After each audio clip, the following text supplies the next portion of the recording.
മോണാലിസയെ അറിയുമോ? വിശ്വപ്രസിദ്ധമായ മോണാലിസ എന്ന ഡാവിഞ്ചി ചിത്രമല്ല ഇത്. ഇവൾ മഹാകുംഭുകി മോണാലിസ.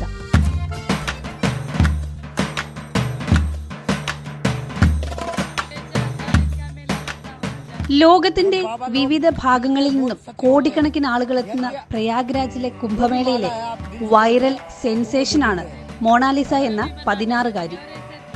മധ്യപ്രദേശിലെ ഇൻഡോറിൽ നിന്നുള്ള ഒരു മാല വിൽപ്പനക്കാരിയായിരുന്നു മോണാലിസ. നിറയെ രുദ്രാക്ഷവും മാലകളും മുത്തുകളുമായി ആൾക്കൂട്ടത്തിനിടയിൽ നടന്ന് അവൾ മാല വിറ്റു. ആ പെൺകുട്ടിയുടെ വ്യക്തിത്വവും തിളങ്ങുന്ന കണ്ണുകളും വളരെയേറെ ആളുകളെ ആകർഷിച്ചിരുന്നു. ആരൊക്കെയോ അവളുടെ സുന്ദരമുഖം പകർത്തിയെടുത്ത് സോഷ്യൽ മീഡിയയിലിട്ടു. വൈറലായതോടെ മോണാലിസയെ പൊതിഞ്ഞ് ആൾക്കൂട്ടമായി. ചെല്ലുന്നിടത്തെല്ലാം ക്യാമറയുമായി ആളുകൾ പുറകെ. വിദേശികളും സ്വദേശികളും വേർതിരിവില്ലാതെ അവരെ പിന്തുടർന്നു.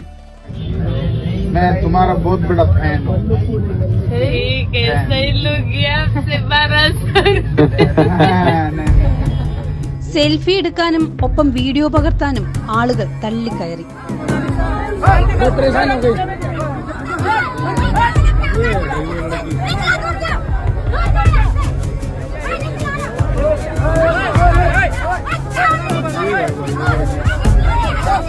മാലക്കച്ചവടം അവതാളത്തിലായി.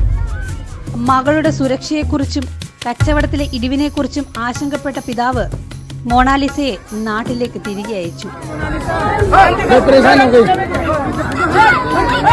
വളരെ സാധാരണ ജീവിതം നയിക്കുന്ന ഒരു വ്യക്തിയെ ലോക പ്രശസ്തയാക്കാൻ പോകുന്ന ഇന്റർനെറ്റ് യുഗത്തിന്റെ നേർസാക്ഷ്യമാണ് മോണാലിസ.